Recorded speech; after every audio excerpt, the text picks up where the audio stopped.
Assalamualaikum warahmatullahi wabarakatuh. Waalaikumsalam. Terima kasih Bapak Ibu yang sudah hadir pada kegiatan kita hari ini, kegiatan in-house training. Sebelum kita memulai kegiatan hari ini, mari lebih baik kita berdoa lebih dahulu. Mungkin saya bisa minta bantuan kepada para peserta in-house training hari ini. Kepada Pak Nur Kholis, mungkin bisa membantu saya memimpin doa. Siap, Bu. Baik, Bapak Ibu semua.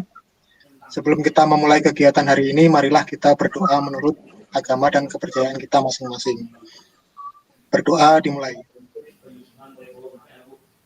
Berdoa selesai. Terima kasih Pak Nur Kholis yang sudah membantu saya memimpin doa untuk kegiatan hari ini.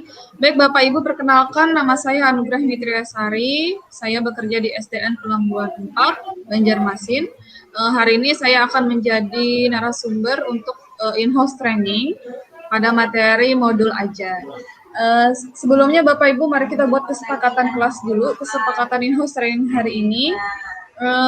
Mungkin Bapak Ibu bisa memberi masukan kalau misalnya nanti ada kegiatan diskusi, mungkin kita bisa lebih saling menghargai ya. Apalagi Bapak Ibu kira-kira yang bisa kesepakatan lainnya yang mungkin Bapak Ibu ingin berikan. Saling menghargai, mendengarkan pembicara ya Pak Kholis. Hadir tepat waktu, Bu.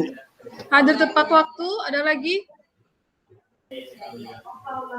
Ya, betul ya. 3 poin tadi mungkin bisa kita jadikan aturan buat diri kita untuk mengikuti kegiatan in-house training kali ini. Terima kasih Bapak Ibu.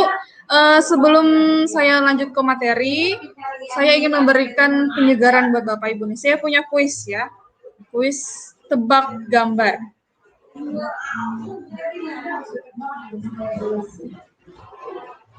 Oke, baik.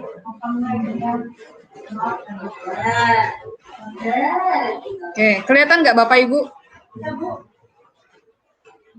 Kelihatan, Bu. Ya, apakah sudah? Ya, sudah terlihat Kelihatan, ya. Bu. Ya. Tebak gambar. Silakan Bapak Ibu tebak gambar. Nah, tebak nama negara berdasarkan gambar ini. Nama negaranya apa ya? Rusia, Bu. Rusia, benar? Iya, benar Rusia. Terus ini tadi sedikit penyegaran ya buat Bapak Ibu sebelum kita masuk ke materi. Tapi saya punya pertanyaan dulu nih sebelum saya masuk ke materi. Bapak Ibu kan biasanya bikin RPP ya, rencana pelaksanaan pembelajaran. Apa aja sih komponen yang ada di RPP yang Bapak Ibu buat? Saya mau dengar jawaban Bapak Ibu yang ada di sini. Identitas sekolah. Identitas, apa lagi? Indikator. Indikator. Kompetensi. Apalagi Bapak Ibu? Pembelajaran. Tujuan pembelajaran.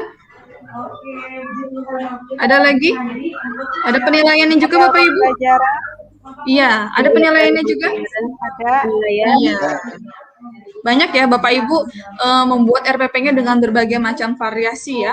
Nah, pada in-house training kali ini kita akan belajar tentang modul ajar. Modul ajar ini mungkin bisa dibilang itu turunannya dari RPP, tapi lebih cool lagi lah, lebih keren lagi. Gimana sih modul ajar? Mari kita simak ya Bapak Ibu. Seperti apa modul ajarnya. Saya izin presentasi materi.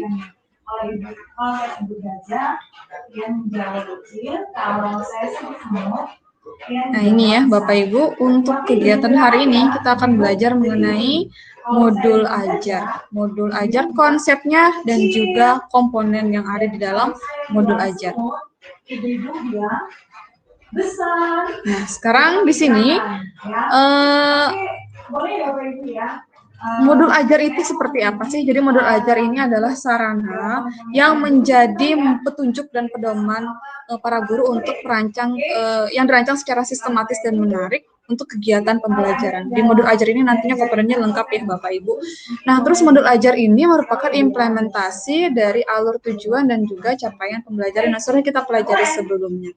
Dan tentu saja ada profil pelajar Pancasila dan ini yang merupakan komponen yang sangat penting yang ada di dalam modul ajar. Nah, untuk komponen modul ajar sendiri, ini para guru diberikan kewenangan untuk menyusunnya sesuai dengan kebutuhan belajar peserta didik, sesuai dengan karakteristik yang ada di lingkungannya.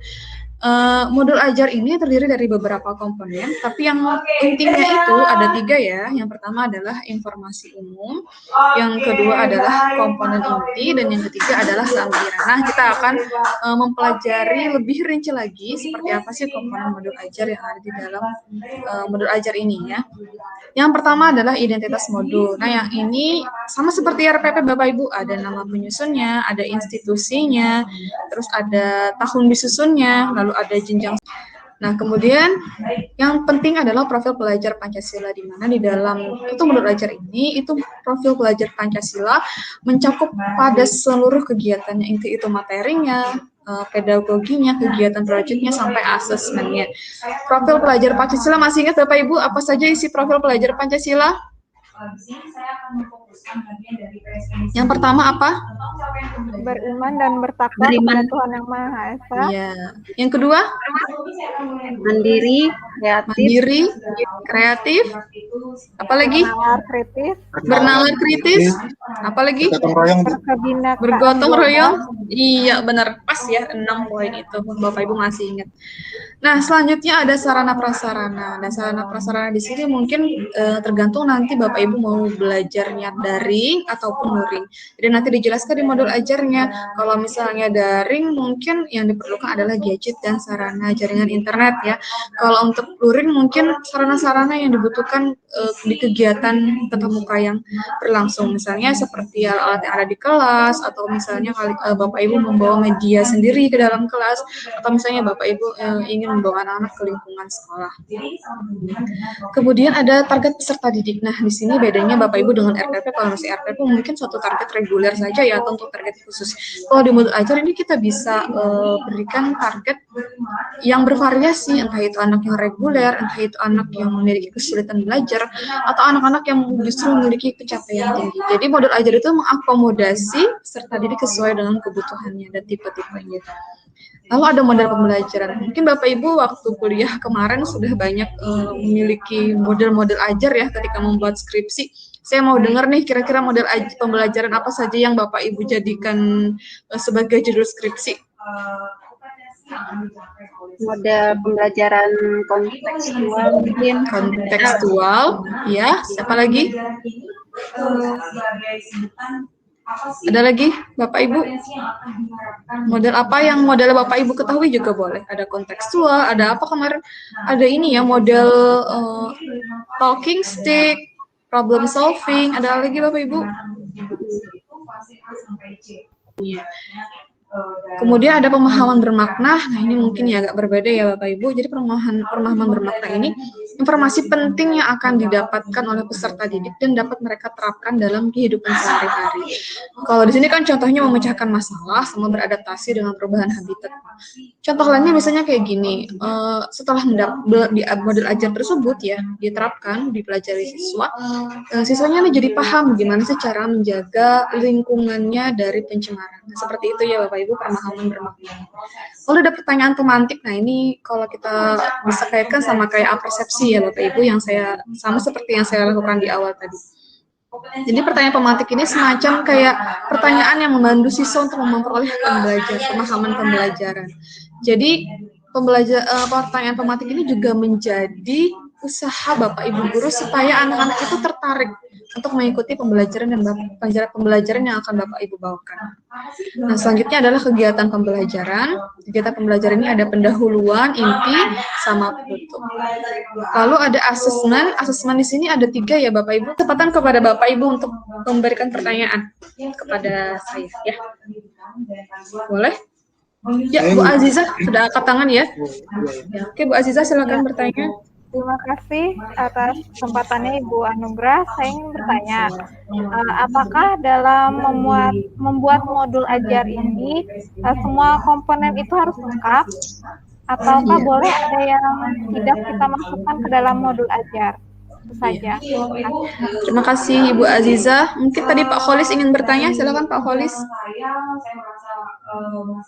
Ya, Bu. Pertanyaan saya, bagaimana caranya membuat modul ajar agar capaian pembelajaran itu dapat tercapai? Ya, Bisa jawab. Terima kasih. Ada lagi pertanyaan Bapak Ibu? Saya Ya, Boleh bertanya, ya. bagaimana membuat kegiatan alternatif pada rancangan kegiatan pada modul ajar? Iya. Baik, saya kira cukup dulu untuk 3 pertanyaan ya. Saya akan jawab Bapak Ibu untuk pertanyaan dari Ibu Nur Aziza. Bagaimana sih kalau misalnya dalam membuat modul ajar komponennya tidak lengkap? Nah, mungkin di sini yang ada di itu adalah akan lebih baik jika kita menambah komponennya, bukan menguranginya. Jadi memang standarnya lebih baik seperti itu idealnya ya Bapak Ibu. Kenapa?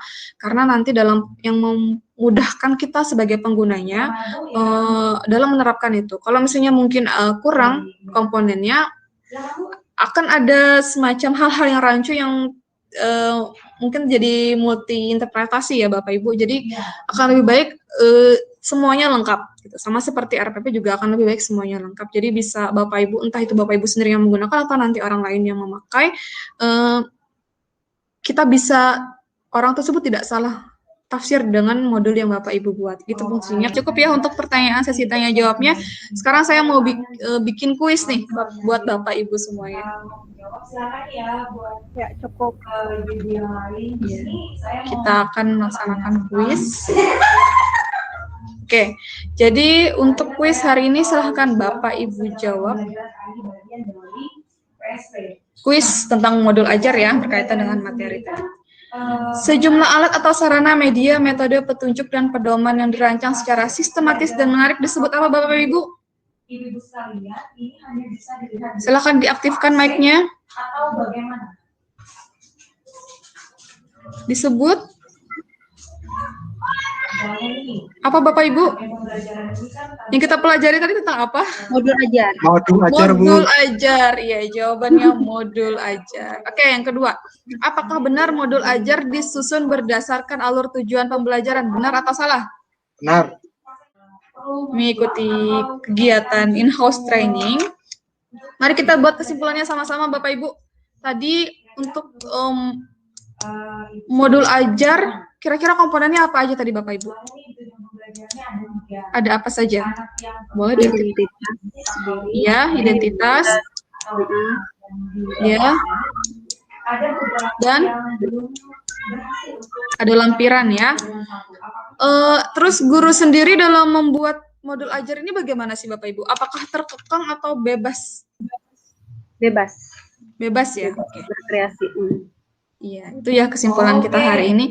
Baik, saya ingin tanya nih sama Bapak Ibu, gimana perasaannya setelah mengikuti in-house training hari ini? Menyenangkan. Menyenangkan. Alhamdulillah. Ibu luar biasa. Terima kasih Bapak. Iya. Iya. Kalau misalnya ada hal-hal yang belum Bapak Ibu pahami, kira-kira apa yang akan Bapak Ibu lakukan selanjutnya? Mencari tahu, bertanya kepada yang lebih mengerti. Ya.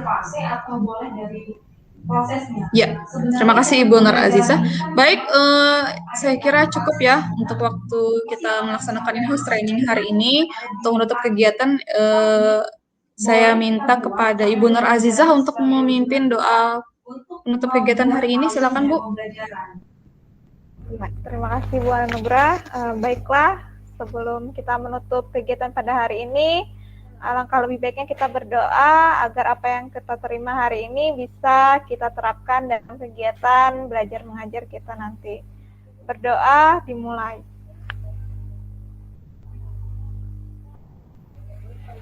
Selesai.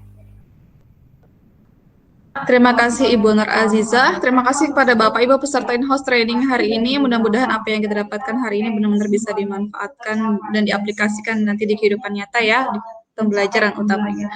Saya Anugrah Mitriasari, mohon maaf jika ada kesalahan kata ataupun sikap. Saya akhiri kegiatan in-house training hari ini. Assalamualaikum warahmatullahi wabarakatuh.